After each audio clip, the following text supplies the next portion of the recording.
Pois bem, gente, então dando continuidade, a gente agora vai para a parte de análise de variância, tá? Também chamada de ANOVA, ANAVA, então... Bom, então, qual que é a ideia? Na regressão, a gente tem duas variáveis quantitativas, uma dependente quantitativa dependendo de outra independente que é quantitativa. Na análise de variância, não, você vai ter uma quantitativa estratificada em variáveis qualitativas, ok? Então o modelo vai ser y, né, que é a variável quantitativa, igual a mi, que é uma média global, tal, que é o efeito do tratamento, e o epsilonzinho aqui é o erro do modelo, tá? Então tá aqui, ó, y e j é a jésima observação do tratamento i, mi é a média global, tal, o efeito do iésimo tratamento, e e j é o erro aleatório associado ao indivíduo e ao tratamento, tá? Então qual que é a ideia? Já que eu vou estratificar meu banco de dados de acordo com a variável, por exemplo, sexo, masculino e feminino, ração A, B e C. Então, vou estratificar cada A, B e C, ou por sexo, ou por esses tratamentos, novas distribuições. Então, por exemplo, ração A, B e C. Ração A segue uma distribuição normal com a média mi sigma 2, mi1 sigma 2. A ração B também normal com média mi2 sigma 2. E a terceira ração C também uma distribuição normal com média mi2 e mi3 e sigma 2, tá? Então, as pressuposições para esse modelo é que todas as variáveis têm distribuição normal e têm a mesma variância. Não é à toa que aqui eu vou ter aqui todas elas com mi1, mi2 até o mi-r, tá? E o sigma 2 vai ser igual para todos, vai ser a mesma variância, tá? Então, é uma pressuposição do modelo. A gente tem situações que isso não acontece, então utiliza outro modelo. Esse fenômeno de homogeneidade e variância a gente chama de homocedasticidade, ok? Então aqui um exemplo, né, que eu fiz esse gráficozinho bem legal, a mesma variável, por exemplo, peso, altura, e tudo isso medido segundo a distribuição normal com médias diferentes, mas com a mesma variância, ok? Então tá aí o gráficozinho no R, como é que vocês podem fazer esse gráfico aqui. Bom, então, ó, comparando-se as médias das R populações ou tratamentos, a partir da análise de variância, a gente vai fazer o mesmo procedimento de um modelo, a gente vai fazer com o erro.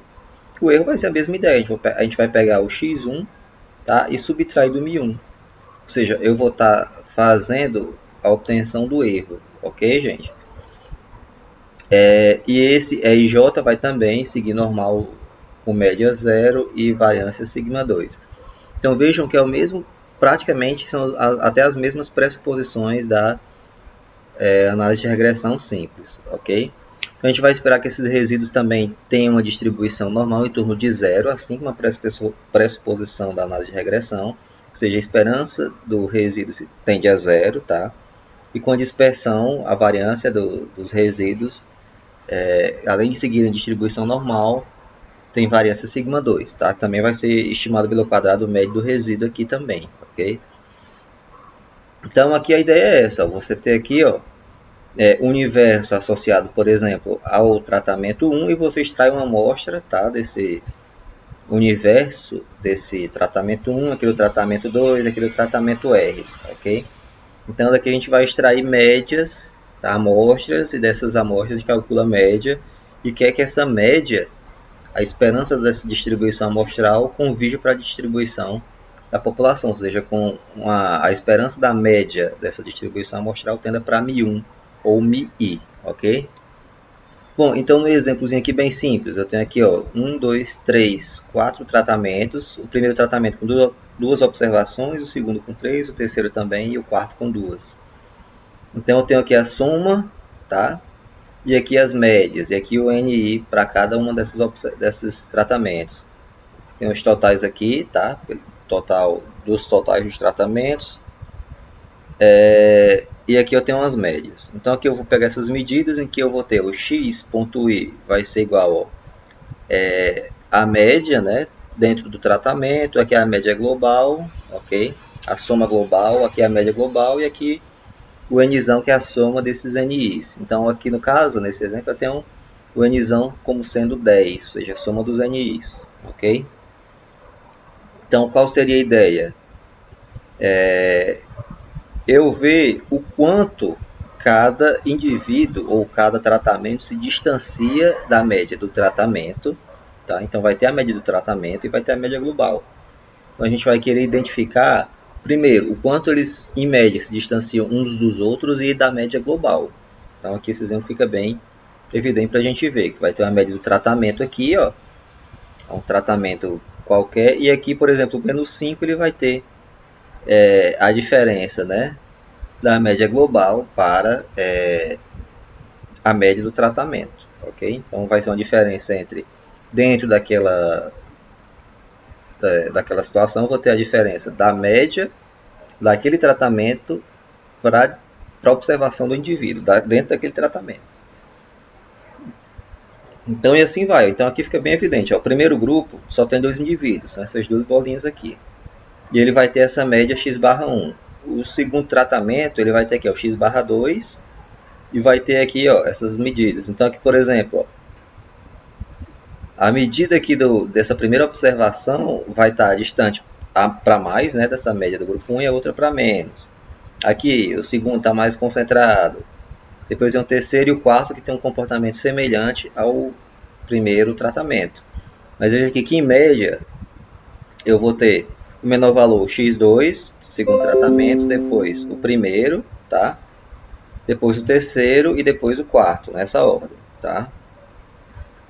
Aqui, diferente da análise de regressão, que eu vou montar o quadro de análise de variância, mas aqui ele vai ter a maior relevância do estudo. Então a ideia aqui, diferente da análise de regressão, que eu olhava lá o valor P e os valores das estimativas dos parâmetros, aqui não. Aqui eu vou ter exatamente o quadro de análise de variância, como o nome já diz, a técnica, né, que vai ser a principal ideia. Né? Então aqui eu vou dividir aqui, ó, soma do quadrado do tratamento, que eu vou pegar cada valor, né, a média, a soma do quadrado da diferença na média de tratamento menos a média global, que vai ter R menos 1 grau de liberdade. Tá? Ou seja, se eu tiver um tratamento com 5 níveis, os graus de liberdade serão 4.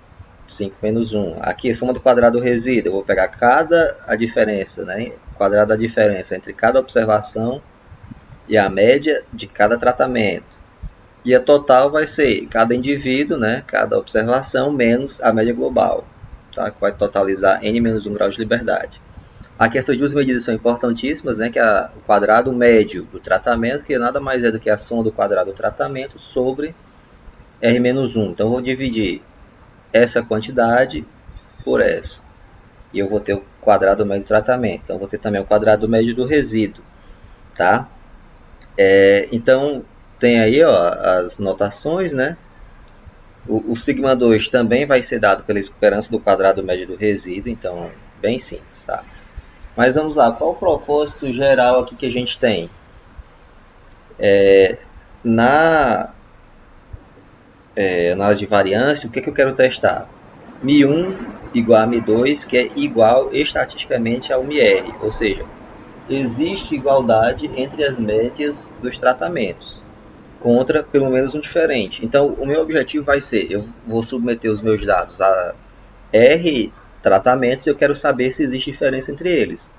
Por exemplo, tenho 3 tipos de medicação, quero saber qual é o melhor. Tenho 3 tipos de ração, quero saber qual é o melhor. Tenho 5 tipos de vacina, quero saber qual é a melhor. Então, posso utilizar a análise de variância para isso. É uma técnica básica, existem outras que são mais aprofundadas, mais específicas, mas a ideia surge daqui, tá? Bom, então no exemplo a ideia vai ser o seguinte, ó, se vai ser um teste, eu preciso da estatística do teste. A estatística do teste vai ser essa daqui, ó. Vai ser a razão entre o quadrado médio do tratamento sobre o quadrado médio do resíduo. E essa razão vai ter uma distribuição F com esses graus de liberdade, R-1 e N-R, que são os graus de liberdade associados ao tratamento e ao resíduo. Então, lembra muito uma distribuição que quadrado é uma distribuição T. O parâmetro são os graus de liberdade. Só que na distribuição F, eu divido os graus de liberdade, né? Eu pego duas Q quadrados e divido. Então, a F é a razão de duas Q quadrados. Cada Q quadrado vai ter o seu grau de liberdade. Então, esses valores de R-1 e N-R são os graus de liberdade do numerador e do denominador. Tá? Se H0 for verdadeira, a razão deverá ser baixa. Lógico, ou seja, eu vou ter um valorzinho baixo que vai estar dentro da região de aceitação. Se for alto, o valor tenderá a cair na região crítica, na região de rejeição de H0. Então, para aquele exemplo que eu iniciei né, com 4 tratamentos, 2 no primeiro e no quarto e 3 nos dois do meio, no segundo e no terceiro, vou ter essas medidas aqui, tá? Só aplicar na fórmula. Aí o que é que eu faço? Eu divido 86 por 767, ele vai dar a minha estatística do teste. Quais são os graus de liberdade? Vai ser uma distribuição F com 3 e 6 graus de liberdade. Então tá aqui, ó. Se eu pegar uma F com 3 e 6 graus de liberdade, a estatística lá, o ponto aqui vai ser 4,75. A partir desse ponto, assim como o teste quadrado, isso aqui vai ser a minha região crítica, tá? O F calculado, que é o valor que eu obtenho, né, dessa diferença aí, essa divisão, né, entre o quadrado médio do tratamento sobre o do resíduo vai ser 11,2. Comparo esse valor que está aqui, ó, nessa linha vertical vermelha, está na região de rejeição de H0. Então, qual que é a ideia? Beleza, eu tenho 4 tratamentos. Eu quero saber se estatisticamente um vai ser melhor do que o outro. Então, eu aplico uma análise de variância para saber se vai ter diferença. Então, a análise de variância foi significativa, ou seja, rejeita-se o H0, ou a hipótese nula. Tá aí os comandos para montar esse gráfico. As pressuposições além da normalidade e homocedasticidade, a gente vai ter que cada observação também vai ser independente, tá? Que a gente vai tentar garantir isso pelo processo de amostragem, tá? E cada tratamento deve ter a distribuição normal. Então, isso às vezes não é tão atendido nos pressupostos. Então, a gente tem que buscar modelos generalizados, não paramétricos, para contornar esse problema, tá? Todos devem ter também a mesma variância, só que vejam só, tem um detalhe. Se você não atende essas pressuposições, existe o teste alternativo de Kruskal-Wallis, é um teste não paramétrico. O teste de Kruskal-Wallis ele faz a mesma coisa que a análise de variância para um fator, ok? Só que ele não tem as pressuposições tão rígidas como a análise de variância, que tem que existir normalidade, homocedasticidade e independência dos resíduos, né? Então, uma opção para vocês seria aplicar o teste de Kruskal-Wallis. Então, ele não está na ementa, mas eu já estou deixando isso para vocês. Teste de normalidade. O mais comum vai ser o Shapiro-Wilk, né? Então, para eu testar a normalidade. Professor, mas o que significa isso? Bom, se eu tenho que atender essas pressuposições para aplicar a técnica, então o ideal seria aplicar um teste desse para validar. Então, eu aplico, por exemplo, o teste de normalidade, um desses aqui, aí confirmo que os dados têm distribuição normal. Ótimo. Também tem esse aqui, Anderson Darling, Kramer von Mises, Liliev. Tem vários testes para normalidade. Tá? Teste de igualdade e variância. Posso usar o Bartley, Hartley, Crochan e o teste Levene. Tá? Obviamente, vocês não vão ter tempo de ver tudo isso. Mesmo quando a gente faz isso presencialmente, não há tempo para isso. Então, a ideia é mostrar para quê, como existe, como aplica de forma básica. Porque existe uma disciplina só de testes não paramétricos no curso de estatística. Então, não tem como mostrar alguns desses testes sem mostrar todo o preceito, a ideia, a teoria, tá? É só para vocês terem conhecimento de quais testes a gente pode utilizar. Então, a gente poderia utilizar, por exemplo, o teste de Bartley, ok? Então, tá aqui o teste de Bartley. Mesmo assim, eu coloquei para vocês, para terem acesso a essa informação. Não é um teste difícil, tá? Então, vocês podem fazer tranquilamente.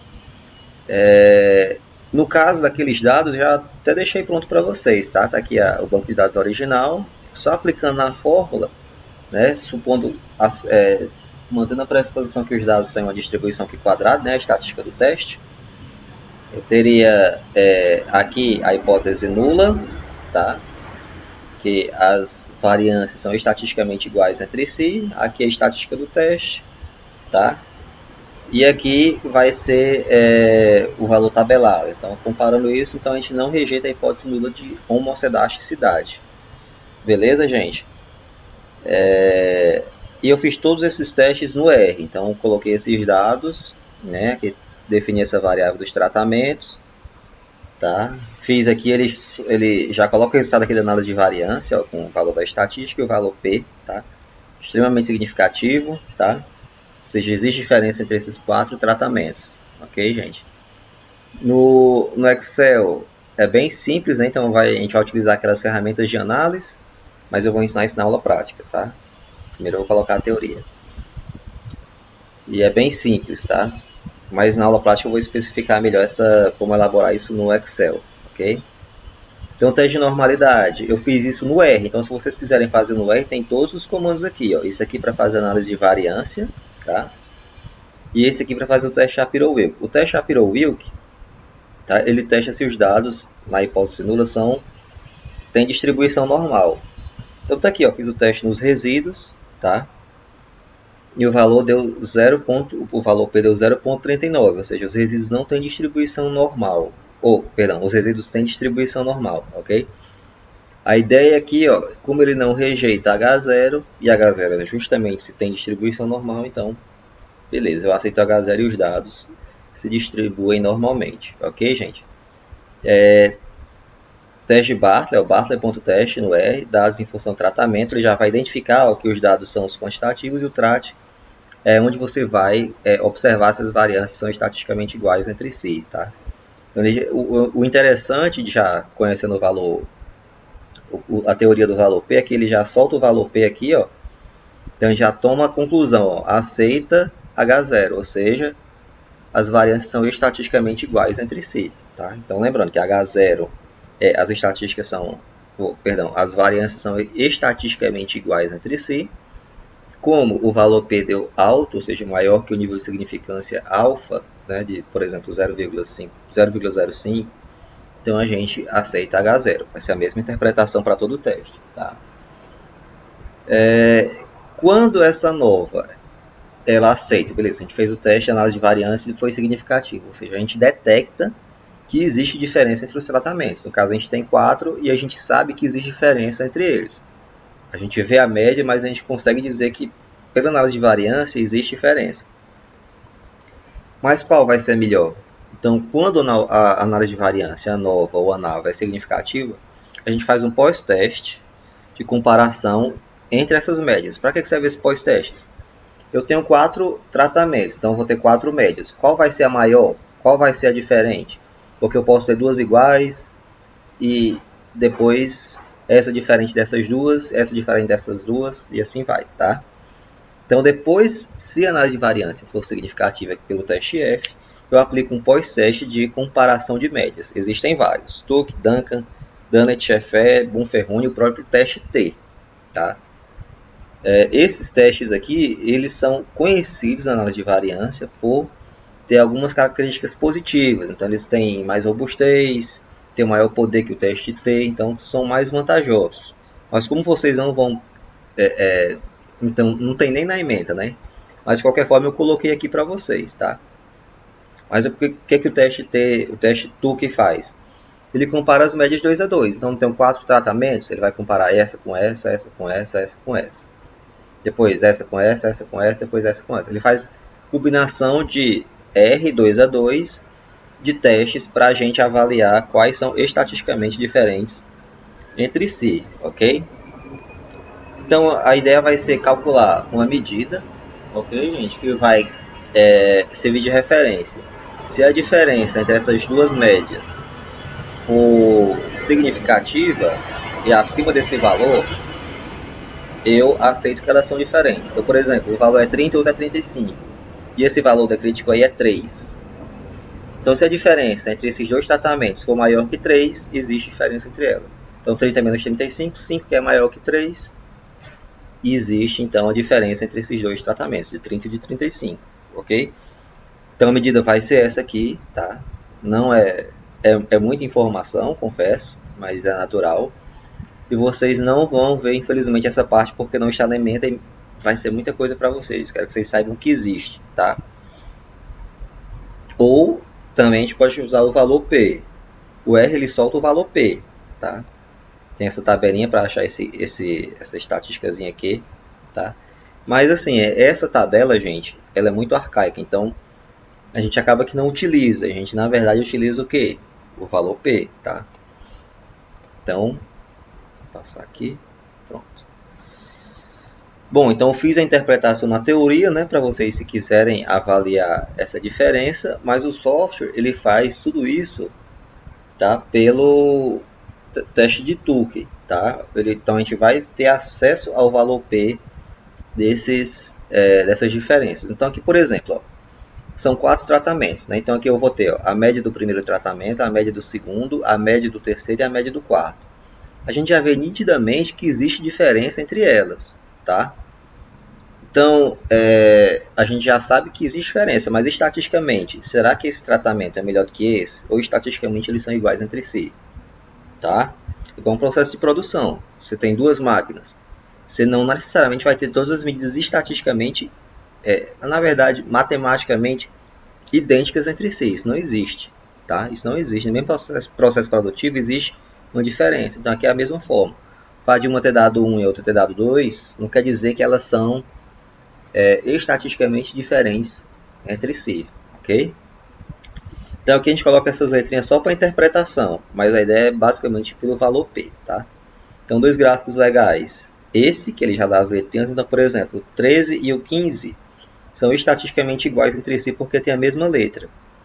Ó, o 13, o 15 e o 19 são estatisticamente iguais entre si, mas o 19 e o 27 já são diferentes. Ok? Então veja, se o 19 e o 27 já são diferentes estatisticamente, então o 27 é o que é diferente de todos, tá? E é o maior de todos. Então é como se o tratamento 4 fosse o mais eficiente, supondo que o benefício fosse ter uma maior média, né? Beleza, gente? Então aqui no R o comando vai ser o TUC, né? TUC HSD, aí aqui a gente coloca o resultado, nível de significância e ordenado, ou seja, se você não colocar isso aqui, ele coloca na sequência, tá? Então, por exemplo, T1, T2, T3, T4, tá? Ele vai colocar nessa sequência se o order for igual a false. Se for igual a true, ele não vai considerar do 1 ao 4, ele vai considerar a ordem do menor para o maior, só essa diferença. Então aqui, se plotar, a gente vai ter isso aqui, ó, o 0, né? Tá vendo aqui o 0? E aqui, ó, por exemplo, aqui é o tratamento T1 com 2. Como ele está aqui, sendo cortado pelo 0, eles são iguais. O 2 com 3, iguais também. Ó. O 4 com 2, aí ele já é diferente, tá vendo? Ele já não pega aqui. 1 com 3 também é igual, e aqui o 3 com 4 também. Então a diferença vai ser no 1 com 4 e o 4 com 2. Ok, gente? Mas o que importa vai ser isso aqui, ó. Vai ser o valor P, ó. A saída do R, quando a gente utiliza aquele comando, ele vai soltar o valor P. Então aqui, ó, os únicos que são significativos, vai ser o T2 com o T4 e o T4 com o T1. Tá vendo? Eles são significativos. Ou seja, nesses dois casos aqui vai ter diferença. Os demais são estatisticamente iguais entre si, ou seja, ó, o 1 é igual ao 2, o 2 é igual ao 3, o 1 igual ao 3, e aqui o 3 igual ao 4 ao nível de 5%. Né? Se fosse ao nível de 10, ele não seria. Ok, gente? Bom, e é isso. Então a gente vai fazer a análise de variância e o teste TUC no R. Vocês têm os comandos, mas como a gente não viu o R, a gente vai fazer só a análise de variância no Excel, que é suficiente para vocês. Ok, gente? Então a próxima aula vai ser praticamente explicando qual que é a ideia da análise de variância aplicada no Excel. Então eu vou pegar um banco de dados, dois grupos lá naquele banco de dados que a gente vem trabalhando, aplico análise de variância no Excel para vocês terem possibilidade de aplicar essa técnica. Beleza, gente?